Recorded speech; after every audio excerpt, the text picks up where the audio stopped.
Deus revelou para uma criança como vai ser o juízo final, como vai acontecer o arrebatamento da igreja. Eu vou colocar aqui para vocês ela contando, só que eu editei várias partes do áudio porque o negócio é muito forte. Eu nunca vi nada igual a essa revelação. Jesus aparecia de um cavalo branco e ele pisava no Monte das Oliveiras e eu vi que o monte dividia ao meio.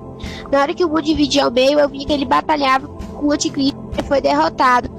Aí eu vi que os anjos que também estavam nos cavalos e a igreja também estava todo mundo em cavalo. E eu vi que as pessoas que ficaram e o povo de Israel subia para o céu. E eu vi que já estava o Pai, não era mais o Senhor Jesus, eu não vi o rosto dele, eu não consigo ver o Pai.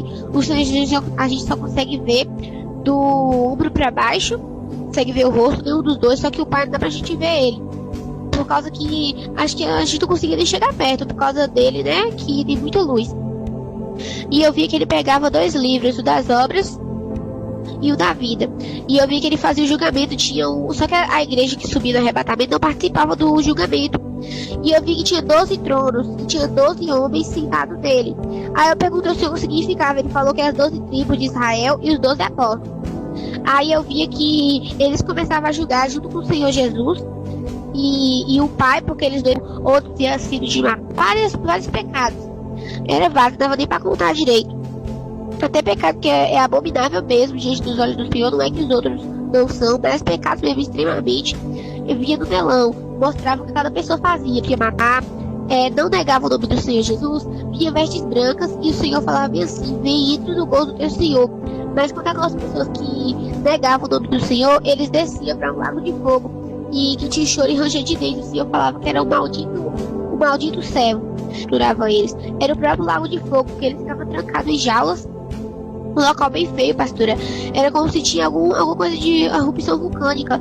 E ficava todo queimado, as rochas, o portão de grade, tudo queimado. Até as jaulas mesmo que eles ficavam.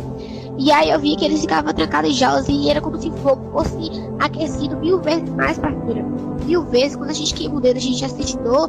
Imagina em um lugar daquele, eu não conseguia sentir a dor, mas pelo grito que eles davam, eles começavam a gritar, pastora. E passava a eternidade lá mesmo, pastora, eternidade. Tem hora que a gente pronuncia a palavra eternidade, a gente acha que é uma coisa mínima. Mas não é uma coisa mínima, pastora. A eternidade é pra sempre. Eu não sei como essas pessoas conseguem negar o nome do Senhor. Eu não sei como, porque é eternidade. A eternidade é pra sempre. As pessoas deixam de... O Senhor Jesus... A gente não paga nada pra entrar na terra. A gente só tem que negar a si mesmo. E as pessoas não querem, mas elas preferem Satanás. E as coisas de Satanás é tudo pago. Tudo pago pra gente ir em uma festa, é tudo pago. Roupas devassas é tudo pago. E as pessoas preferem o caminho errado do que o... Aí eu via, pastora, que essas pessoas iam tudo...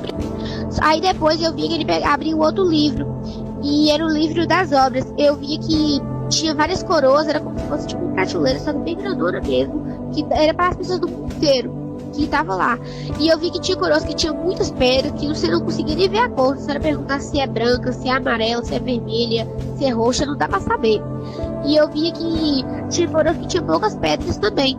Mas ninguém queria das outras pessoas. Ele chamava o nome da gente pelo nosso nome. Ele nunca chama a gente de outro nome. Um exemplo, meu nome é cidade, ele me chama de outra coisa, não. Ele chama a gente sempre pelo nome. E ele chamava a gente e falava quantas pessoas a gente criou pra ele. Ele pedia pra gente mostrar as mãos. E eu via que ele colocava a coroa na gente. Todos nós estávamos com vestes brancas e a gente estava com alianças. Com a aliança do nosso dedo. Depois que todo mundo estava coroado, eu via que ele mostrava o céu pra gente. E eu conseguia ver o rio de cristal, pastora. Tem peixes bem grandões, a gente pode tocar neles. E tinha peixes também bem pequenininhos. Eu vi que tinha várias montanhas, pastora, várias montanhas, tinha várias casas. Tinha casas que eram pequenas, tinha casas que eram bem altas, maiores do que os prédios aqui, bem maiores.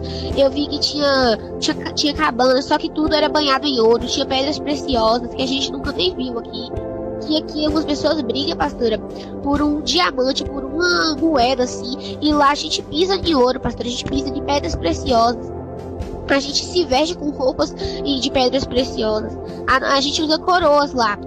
E aí, pastora, eu vi que na frente da casa de cada pessoa tinha o nome da pessoa. E tinha anjos lá. E engraçado, pastora, que a gente comia, bebia e ninguém sujava nada. Era como se a casa não ficava suja.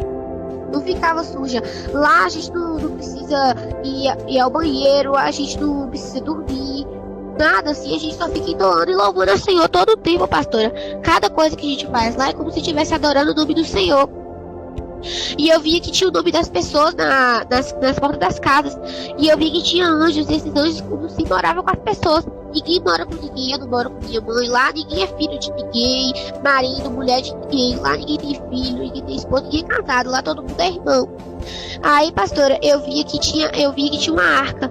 E essa arca era a Arca da Aliança, que a gente vê em filmes, assim, bem antigos. Aí ele falou que lá dentro tinha as 2 tábuas dos 10 mandamentos e tinha o cajado de Moisés. Só que também tinha a arca que ele mandou pra Noé construir. Aí na hora que eu olhava pra arca, eu olhava pra cima e vi um arco-íris. Ele falou que ele nunca quebrou a aliança que ele fez com Noé, que ele não quebrou. Aí depois, pastor, eu olhava pro culto e eu vi que aparecia 12 homens. E eu perguntava pro Senhor quem era. Ele disse que eram os 12 apóstolos dele. Aí ele falou: meu Senhor, tinha propósito na vida do apóstolo João, porque foi ele que escreveu o Apocalipse. Ele foi o único apóstolo que morreu de morte natural, de velhice. Ele foi o único, porque eu tinha propósito. Porque vocês são a geração do arrebatamento. Eu falei: ué, mas não aconteceu arrebatamento? Ele falou: não, você foi arrebatado em espírito, mas o arrebatamento não aconteceu ainda, mas já está muito perto. O Pai já determinou o dia e a hora. Eu já sei, porque eu e o Pai somos um. Quando ele der a ordem, o arcanjo Miguel tocar a trombeta, o arrebatamento vai acontecer. E a grande pedra de fogo que você vai ver daqui a pouco no seu tempo é o grande que você chama de meteoro, que vai cair sobre a terra. Aí eu vi que quando eu olhava para a montanha novamente, eu vi que apareceu um leão amarelo, pastor. Era isso mesmo, que eu conseguia ver de perto. Na hora que a gente vê ele no altar e tudo mais, mas ele é imenso, pastor. Não tem explicação, ele é muito imenso. E ele rugia, pastor, um rugido bem alto, que todo mundo que estava na cidade ouvia. De lá de cima, pastora, de lá de cima era como se a cidade era pequena, mas a gente estando dentro da cidade, ela é muito grande, ela não tem fim. Aí eu perguntei pro Senhor, falei assim: eu nunca tive uma cidade grande dessa. Ele falou bem assim: eu só mostro pra vocês em visões de arrebatamento uma parte, você ainda não viu toda, você já tá maravilhada com esse pouquinho que eu te mostrei, não é nem 1/10 do céu como é que é. Aí depois ele falou bem assim: vocês não tem noção, ninguém sequer ouviu falar, nem passou na mente de vocês o que eu tenho preparado pra vocês aqui. Vocês falam sobre o céu que é maravilhoso, mas vocês não têm ideia do que é. Você não vê nem 1/10 do que é aqui. Aí o leão rugia de novo, pastor. Ele rugia 7 vezes. E ele dizia que o filho dele viu o fruto do trabalho. E que a gente moraria lá para sempre e eternamente. Que a gente só precisava negar a nós mesmos, carregar a cruz e seguir a Jesus. Aí depois, pastor, eu já vi que eu tava como se fosse no universo. E eu vi que era como se tivesse o globo da terra. E eu vi que vi uma bola bem grande, como se fosse uma pedra, chegando tremendo aqui, porque misericórdia, tomara que a igreja não vinha daqui quando essa bola cair, ou então que a gente não perceba. É bem grande, pastor, ela já tá colada na terra, tá colada mesmo. Os cientistas eles não falam que ela já tá colada na terra, mas eles sabem. Eles sabem que tem essa grande pedra e eles sabem que está escrito no Apocalipse. Ela já está bem perto da terra, pastor, está bem perto. Aí depois eu ouvi uma voz que dizia que era pra gente ficar preparado. Aí falou bem assim: o que você viu, pequena, passa. Aí depois ele falou bem assim: ninguém vai dar desculpa de dizer que não ouviu, porque a terra inteira já está sabendo da minha volta. Falou bem assim. Se você não acredita, o problema é exatamente seu. Isso aqui é questão de fé, não de lógica. Mas é lógico, é óbvio, está muito claro que Deus se revelou ou se revelara para essa criança, gente. O que ela diz está em conformidade com a palavra de Deus. Apenas Deus mostrou para ela os fatos que irão acontecer. Isso aí se chama, gente, uma visão escatológica. Deus tem se revelado muito para crianças e adolescentes nesses últimos dias, sabe, gente? Olha, eu prefiro acreditar ao dizer que essa criança está mentindo. Deixa a sua opinião aí. Você acha que realmente Deus se apresentara para essa criança ou ela está inventando? Gente, dá para ver nitidamente que essa pessoa está falando a verdade, que essa criança está falando a verdade e que é desse jeito. Vai ser passado um filme de nossa vida, gente, naquele dia. Ninguém vai ter desculpas diante de Deus e dizer: Senhor, ninguém me disse o que é que eu tinha que fazer para ser salvo, para herdar a vida eterna. Alguém pode dizer: a revelação já está na Bíblia, irmão. Isso aí a Bíblia já disse há muito tempo. Sim, só que muita gente não lê a Bíblia. A Bíblia, para muitos, é um livro retrógrado.